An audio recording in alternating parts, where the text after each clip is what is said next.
Cerita ini fakta atau fiksi? Silakan putuskan sendiri.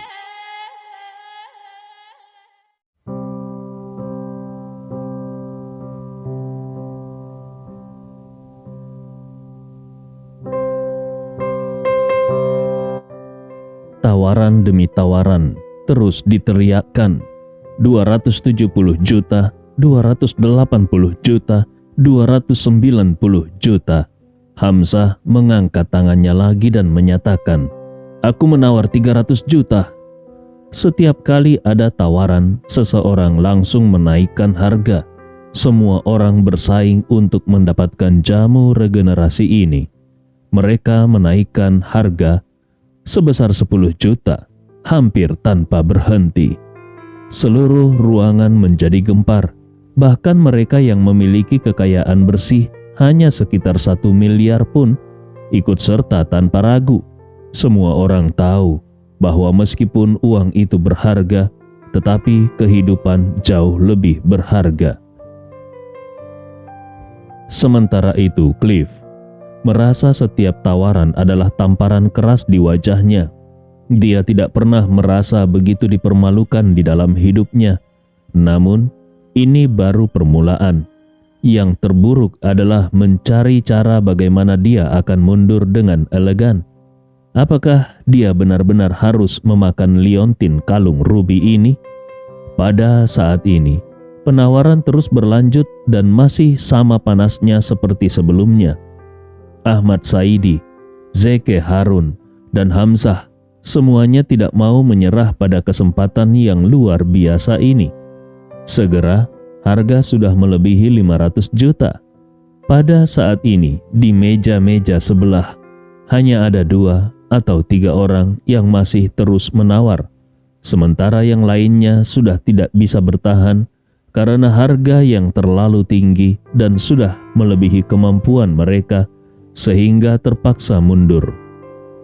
Namun, meskipun sudah mencapai harga yang fantastis sebesar 500 juta, penawaran masih terus berlanjut. Harga terus naik dan dengan cepat melewati 600 juta. Sekarang yang masih menawar hanya tinggal Ahmad Saidi, Zeki Harun, dan Hamzah. Ketiga orang ini memiliki hubungan yang baik dan juga mengenal Andi dengan baik. Sebenarnya mereka tidak ingin membuat suasana menjadi tidak enak, tetapi ramuan ini terlalu berharga sehingga tidak ada yang rela menyerah begitu saja. Jadi, setiap kali mereka menawar, mereka akan dengan sopan meminta maaf kepada 2 orang lainnya. Situasi di tempat itu menjadi sangat aneh. Setelah Zeki Harun menawar 600 juta, dia segera mengatupkan tangannya dan berkata kepada kedua orang lainnya, "Maafkan aku, kedua saudaraku." Ketika giliran Hamzah, setelah menawar 610 juta, dia juga mengatupkan tangannya dan berkata, "Maafkan aku, kedua saudaraku." Kemudian giliran Ahmad Saidi yang langsung menawar 650 juta. Namun juga dengan sikap yang sama dia juga mengatupkan tangannya dan berkata, "Maafkan aku, kedua saudaraku." Orang-orang lain sudah bingung. Apa hubungan sebenarnya antara ketiga orang ini? Kenapa mereka saling menyapa dengan sebutan saudara? Dan juga ketiganya sama-sama tidak mau menyerah dan saling menawar. Mereka mendorong harga semakin tinggi. Dalam sekejap mata, harga sudah mencapai 980 juta. Cliff sudah kebingungan. 980 juta? Kalungnya sendiri hanya bernilai 20 juta. Benda apa sebenarnya jamu regenerasi ini? Kenapa harganya bisa begitu mahal? Baru saja dia memikirkan hal ini, Ahmad Saidi langsung berkata, "Aku menawar 1 miliar. Zeki Harun merasa kalau terus seperti ini, maka tidak akan ada akhirnya. Dari segi aset, mungkin dia bisa bersaing dengan Hamzah, tetapi pasti dia tidak bisa bersaing dengan Ahmad Saidi.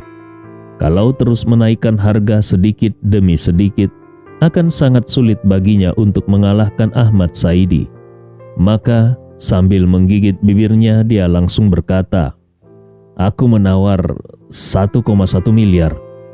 Dia menaikkan harganya 100 juta sekaligus. Semua orang di tempat itu sudah terpukau dengan keberaniannya.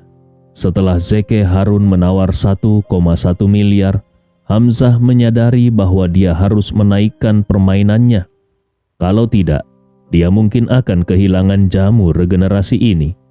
Dengan menggertakkan giginya, dia juga menyatakan, "Karena saudaraku Zeke telah menawar 1,1 miliar, aku akan menawar 1,2 miliar. Ahmad Saidi yang tidak terlalu pusing dengan uang, tahu bahwa dia lebih kaya daripada Hamzah dan Zeke Harun. Apakah itu 1,2 miliar atau 1,5 miliar, itu tidak membuat banyak perbedaan baginya.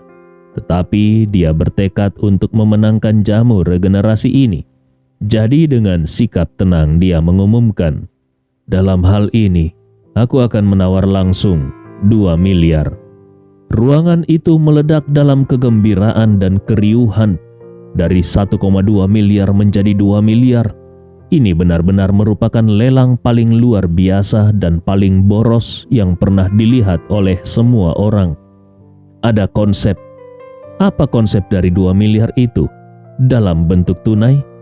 Jika uang saku bulanan adalah 10 juta, maka 2 miliar cukup untuk hampir 17 tahun.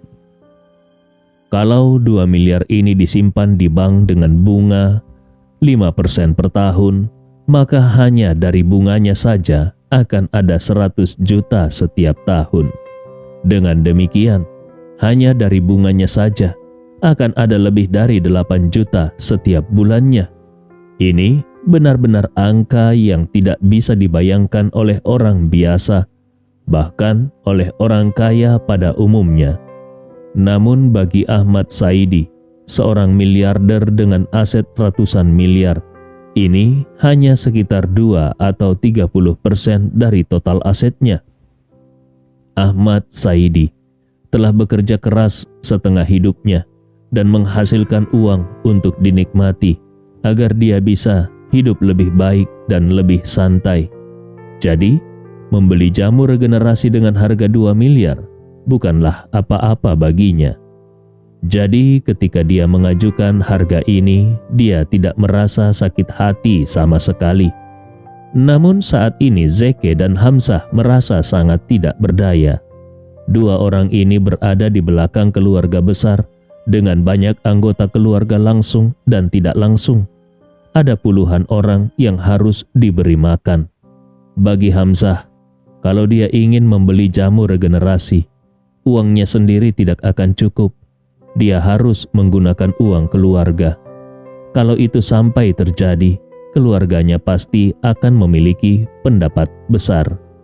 Bagaimanapun, dosis jamu regenerasi ini hanya untuk satu orang dan tidak bisa dibagi untuk semua orang. Jadi dengan berat hati dia hanya bisa mengatupkan tangannya kepada Ahmad Saidi dan berkata, "Tuan Ahmad memang luar biasa. Aku benar-benar kagum."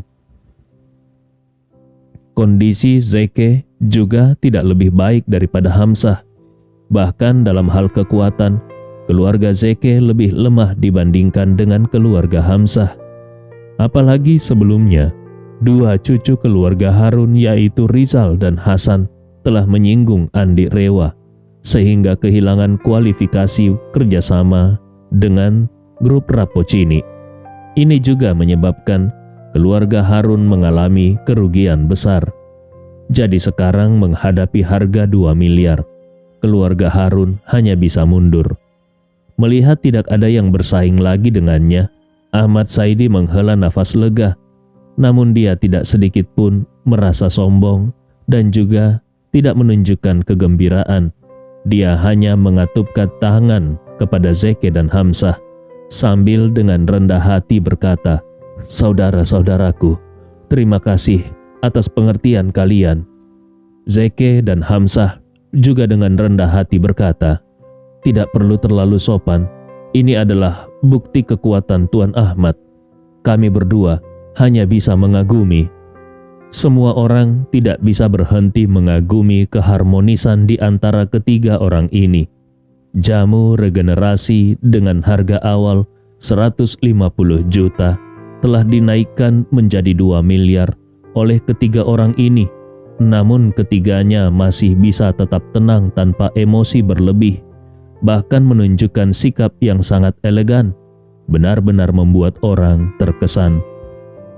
Pada saat ini, Ahmad Saidi melihat ke arah Andi dan dengan penuh hormat berkata, "Tuan Andi, karena tidak ada orang lain yang menawar, maka jamu regenerasi ini akan kubeli." Andi Rewa mengangguk pelan dan langsung menyerahkan jamu regenerasi kepadanya sambil berkata, "Kalau begitu, sekarang jamu regenerasi ini menjadi milikmu." Ahmad Saidi tidak berani menerima jamu regenerasi itu dengan terburu-buru. Dia berkata, "Tuan Andi, aku belum membayar. Aku merasa tidak layak menerima ini. Aku akan segera menelpon ke bagian keuangan perusahaan agar segera mentransfer uang ke rekeningmu." Andi Rewa mengangguk dan sambil tersenyum dia mengeluarkan kartu yang berisi nomor rekeningnya dan menyerahkannya kepada Ahmad Saidi sambil berkata, "Di kartu ini ada tercantum nomor rekeningku. Transfer saja uangnya ke kartu ini." Kartu hitam ini membuat Cliff terkejut dan bergumam di dalam hatinya, "Bukankah itu adalah kartu hitam tertinggi dari Citobeng? Sepertinya hanya ada 5 orang di seluruh negeri yang memiliki kartu ini. Selain itu, Citobeng sangat menjaga privasi pemegang kartu hitam tertinggi. Siapa sebenarnya Andi Rewa ini? Bagaimana dia bisa memiliki kartu ini?" Pada saat ini, Andi Rewa tiba-tiba melihat Cliff dan tersenyum sambil berkata, "Tuan Cliff, kalungmu bernilai 20 juta, sedangkan jamu regenerasiku bernilai 2 miliar. Barang siapa yang harganya lebih tinggi? Aku rasa kau sudah jelas." Ekspresi Cliff sangat tidak menyenangkan. Apakah orang-orang ini sudah gila? Bagaimana bisa mereka membeli jamu seharga 2 miliar? Namun, memarahi tidak ada gunanya, karena dia sudah membuat janji sebelumnya dan sekarang dia tidak tahu bagaimana cara menyelesaikannya. Haruskah dia benar-benar menelan liontin dari kalung ini? Menelannya memang mudah, tetapi bagaimana kalau liontin kalung tersebut terjebak di usus dan tidak bisa dikeluarkan?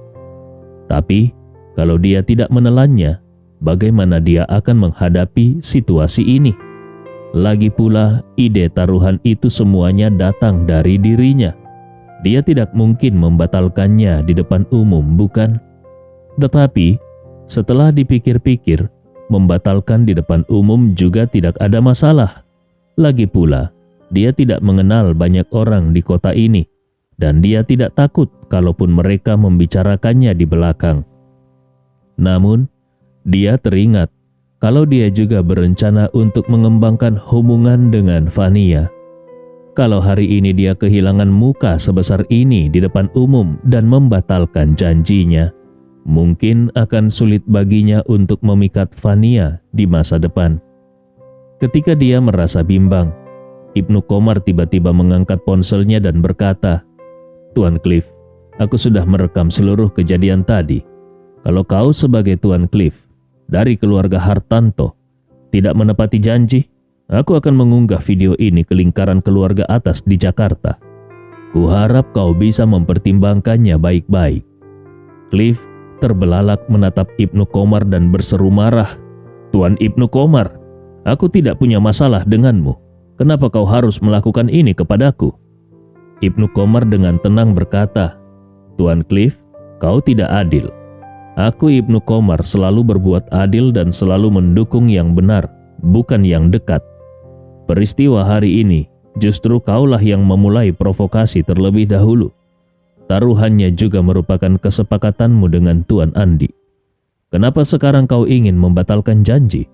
Apakah karena kau adalah Tuan Hartanto, jadi menurutmu kau bisa berbicara sembarangan? Seingatku, ayah dan kakekmu terkenal di seluruh negeri karena kejujuran mereka. Apakah kau ingin mencoreng reputasi mereka?" Mendengar kata-kata ini, wajah Cliff langsung berubah menjadi sangat buruk. Dia tidak menyangka Ibnu Qomar tahu begitu banyak tentang ayah dan kakeknya. Keluarga Hartanto di Jakarta bisa sampai ke hari ini berkat usaha yang tak terputus dari generasi-generasi sebelumnya. Mereka sangat menjaga reputasi, bahkan sampai generasi ayah dan kakeknya. Cliff tahu benar kalau Ibnu Qomar benar-benar mengunggah video tersebut ke lingkaran keluarga besar di Jakarta, keluarga Hartanto pasti akan kehilangan muka dan menjadi bahan ejekan. Kalau hari ini dia dianggap tidak menepati janji dan keluarga Hartanto mengetahuinya, dia akan selesai. Kakeknya pasti akan menghukum dia dengan hukum keluarga dan mungkin mengurungnya di dalam keluarga selama 2 atau 3 tahun. Memikirkan hal ini, Cliff menjadi sangat marah. Pada saat yang sama dia juga merasa sangat menyesal. Seharusnya dia tidak membandingkan hadiah siapa yang lebih mahal antara hadiah dari dirinya dan Andi Rewa. Dengan hasil akhir tadi, mau tidak mau dia harus menelan liontin kalung rubi yang dibelinya. Sungguh merugikan dan sia-sia. Namun, dengan adanya Ibnu Qomar di sini, dia benar-benar tidak berani membatalkan janji dan hanya bisa menggigit giginya lalu berkata, "Aku, Cliff, selalu siap untuk menerima kekalahan." Dia melihat ke arah Fania dengan ekspresi sangat muram dan berkata, "Nona Fania, tolong pinjamkan kalung rubi yang tadi kuberikan kepadamu." Fania sangat tidak senang mendengar permintaan itu. Apa maksudnya meminjam? Apakah Cliff akan mengembalikannya setelah digunakan? Dia merasa jijik dan buru-buru menyerahkan kotak hadiah itu sambil dengan serius berkata, "Tuan Cliff, silakan ambil saja hadiah ini kembali, bukan meminjam." Cliff baru menyadari bahwa dia telah mengatakan sesuatu yang salah. Dia harus menelan liontin kalung tersebut di depan umum. Dan setelah menelannya, dia tidak bisa membersihkannya dan mengembalikannya kepada Fania. Memikirkan hal ini, ekspresinya menjadi sangat tidak menyenangkan. Tetapi dia hanya bisa menegakkan hatinya dan berkata, "Maafkan aku, Nona Fania. Nanti aku akan mencari hadiah yang lebih mahal untukmu. Kumohon kau mau memaafkan aku." Fania segera melambaikan tangannya dan berkata, "Tidak perlu, Tuan Cliff. Aku sudah menghargai niatmu, jadi tidak perlu memberikan hadiah tambahan." Cliff tahu dia telah dianggap tidak layak dan ekspresinya juga sangat murung. Pada saat ini, Andi Rewa tersenyum dan mendesak, "Tuan Cliff, semua orang menunggu pertunjukanmu. Jangan terlalu lama membuang-buang waktu." Dengan wajah merah, Cliff menggigit giginya dan melihat liontin kalung merah rubi yang besar. Dia merasa cemas di dalam hatinya.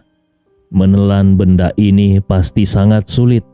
Kalau dia bisa makan lebih banyak minyak, mungkin akan lebih mudah. Jadi dia berkata kepada kakek Wirawan, "Kakek, tolong suruh Koki membawa sedikit minyak zaitun untukku." Kakek Wirawan mengangguk ringan dan memerintahkan kepada pelayannya, "Pergi ke dapur dan ambilkan sebotol minyak zaitun untuk Tuan Cliff." Tak lama kemudian pelayan itu pun segera membawa sebotol minyak zaitun yang belum dibuka dan dengan hormat menyerahkannya kepada Cliff. Andi Rewa tersenyum dan berkata, "Sepertinya Tuan Cliff memang sangat profesional. Dia tahu kalau menambah minyak bisa melumasi tenggorokan dan ususnya, sehingga liontin kalung $20 juta ini bisa lebih mudah masuk." Semua orang tertawa mendengar kata-kata Andi dan Cliff semakin terlihat marah. Dia bertekad akan membalas dendam setelah semua ini selesai. Ibnu Qomar yang sudah tidak sabar mengingatkan, Tuan Cliff. Aku sudah mulai tidak sabar.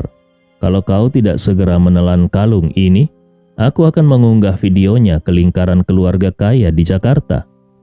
Cliff mendengar ini dan segera berkata, "Tuan Ibnu Komar, jangan khawatir, aku akan segera menelannya." Cliff menggigit bibirnya, lalu membuka botol minyak zaitun, mengambil nafas dalam-dalam, dan meminum setengah botol minyak zaitun. Kemudian dia menuangkan sedikit minyak di telapak tangannya, lalu menggosok liontin kalung hingga mengkilap, lalu menutup matanya dan memasukkan liontin kalung itu ke dalam mulutnya. Semua orang memperhatikannya dengan penuh perhatian. Bahkan beberapa orang sudah mengeluarkan ponsel mereka untuk merekam seluruh proses menelan liontin kalung tersebut. Ekspresi Cliff sangat kesakitan, tetapi dia tetap berusaha menelan. Ketika dia merasa sulit untuk menelan, dia menuangkan sisa minyak zaitun ke dalam mulutnya. Dengan bantuan pelumasan dari minyak zaitun dan efek pencucian, akhirnya liontin kalung tersebut berhasil ditelan ke dalam perutnya. Andi Rewa adalah orang pertama yang bertepuk tangan dan berkata dengan senyum, "Hahaha, Tuan Cliff memang luar biasa. Aku sangat menghormatimu." Cliff merasa mual dan segera berdiri. Dia bertanya kepada kakek Wirawan, "Kakek, di mana toiletnya?" Saat ini pikiran pertama Cliff adalah untuk memuntahkan liontin kalung tersebut. Kalau dia bisa memuntahkan liontin kalung itu, tentunya akan lebih baik daripada dia harus mengeluarkannya dengan cara lain, bukan? Pelayan keluarga Wirawan segera berkata, "Tuan Cliff, silakan ikuti aku. Aku akan membawamu ke toilet." Cliff segera berdiri dan mengikuti pelayan tersebut. Sesampainya di toilet, Cliff berusaha keras untuk muntah. Dia menahan rasa mual dan terus-menerus mencoba memuntahkan liontin kalung tersebut. Beberapa kali dia merasakan liontin kalung itu sudah berada di tenggorokannya, tetapi dia tidak bisa mengeluarkannya. Cliff berusaha keras beberapa kali. Setiap kali wajahnya menjadi merah, bahkan ungu karena usahanya yang terlalu keras. Akhirnya tenggorokannya dan seluruh kerongkongannya terasa sangat sakit, dan dia kehilangan tenaga untuk terus mencoba muntah. Dalam keadaan terpaksa dia harus menyerah, memikirkan liontin kalung itu tidak bisa dikeluarkan dengan cara muntah, dan kemungkinan harus dikeluarkan melalui cara lain. Cliff merasa sangat cemas. Dia bahkan khawatir kalau liontin kalung tersebut mungkin terjebak di dalam ususnya. Jadi dia segera mengeluarkan ponselnya dan menelpon dokter keluarga. Saat membuka percakapan, dia bertanya, "Dokter, aku menelan sebuah liontin kalung rubi. Sekarang aku tidak bisa memuntahkannya. Kalau liontin kalung itu masuk ke dalam usus, apakah itu akan berbahaya?" Dokter tersebut langsung bertanya, "Tuan Cliff, seberapa besar liontin kalung rubi itu?" Cliff menjawab, "Sedikit lebih kecil dari telur puyuh."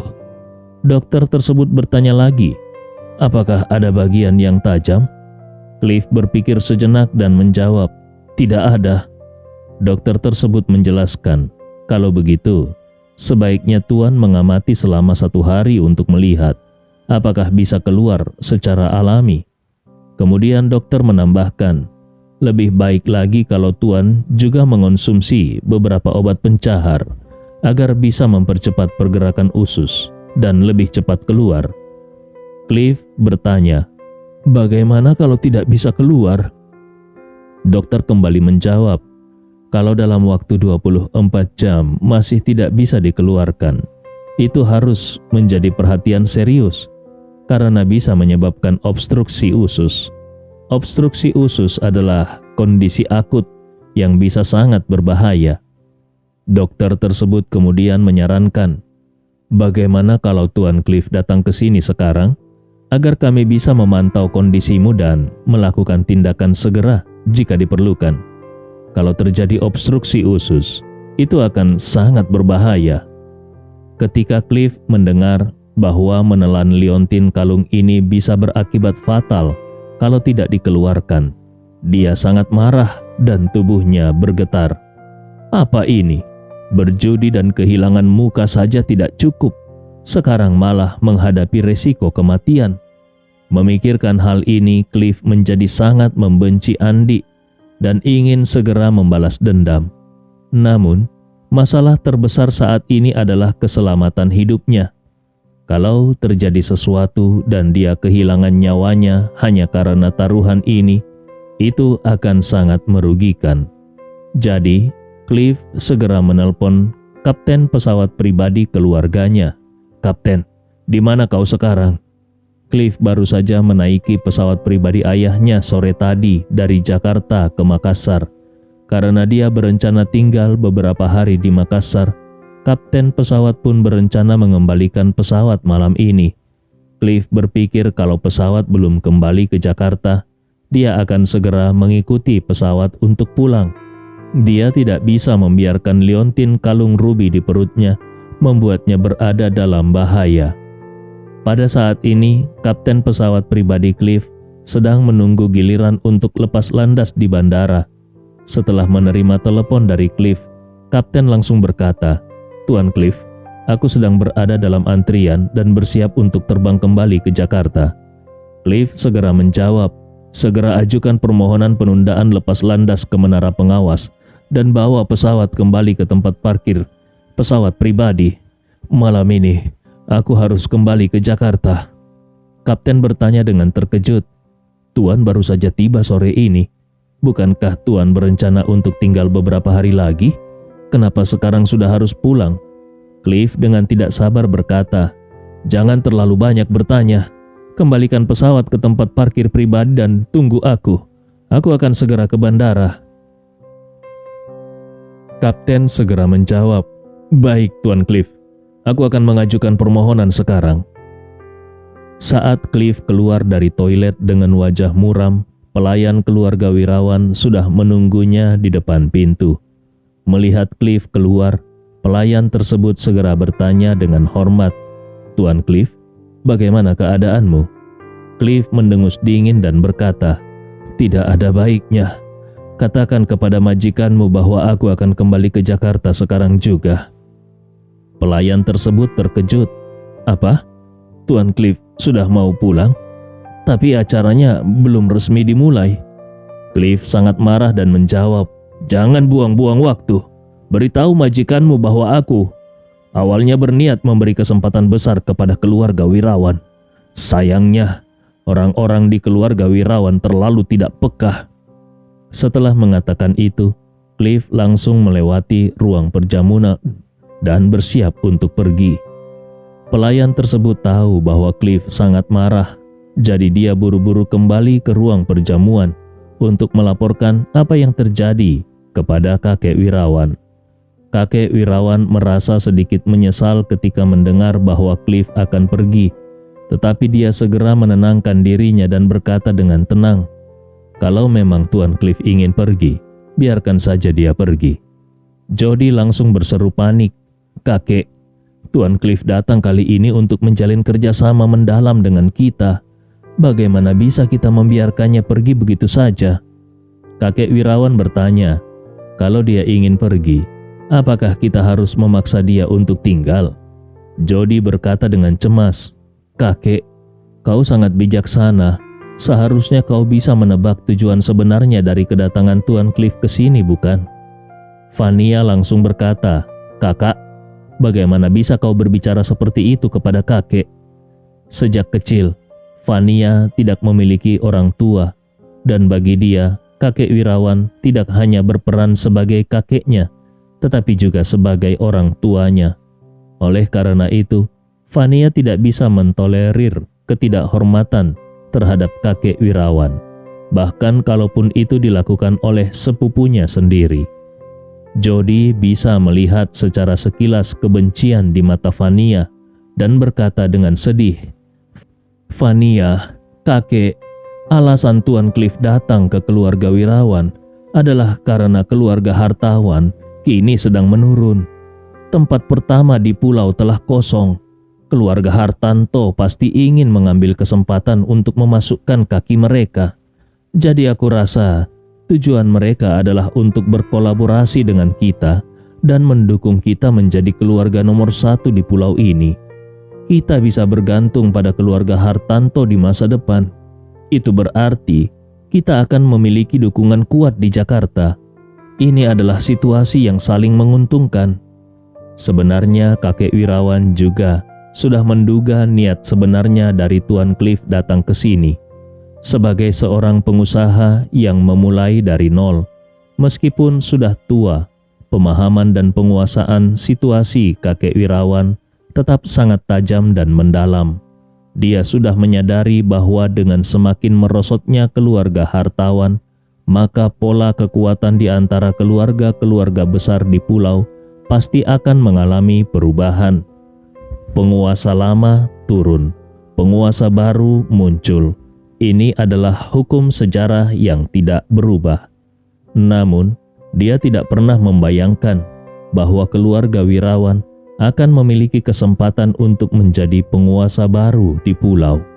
Meskipun kekuatan keluarga Wirawan di Makassar sangat kuat, namun di seluruh pulau mereka masih kalah kuat dibandingkan keluarga-keluarga besar lainnya. Kakek Wirawan juga sudah mengidentifikasi niat Cliff. Cliff pasti sangat tertarik dengan kecantikan cucunya dan di satu sisi ingin merangkul keluarga Wirawan dan menjadikannya sebagai kaki tangan keluarga Hartanto. Sementara di sisi lain, Cliff juga ingin memiliki cucunya. Kalau ini terjadi di masa lalu, meskipun dia menyadari semua tujuan Cliff, dia mungkin tetap tidak akan menolak tawaran itu. Lagi pula, kesempatan seperti ini sangat jarang.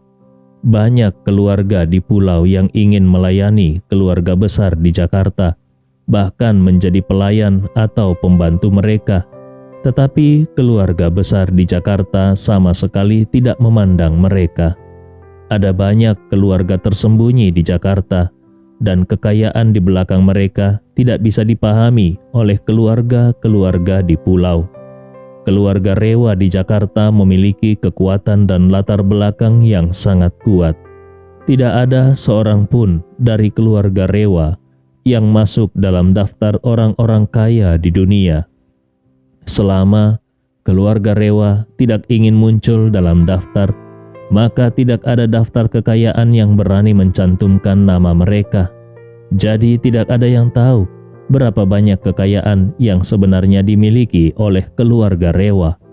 Seluruh keluarga Rewa yang terdiri dari puluhan hingga ratusan anggota langsung, yang paling miskin saja memiliki kekayaan puluhan hingga hampir 100 miliar.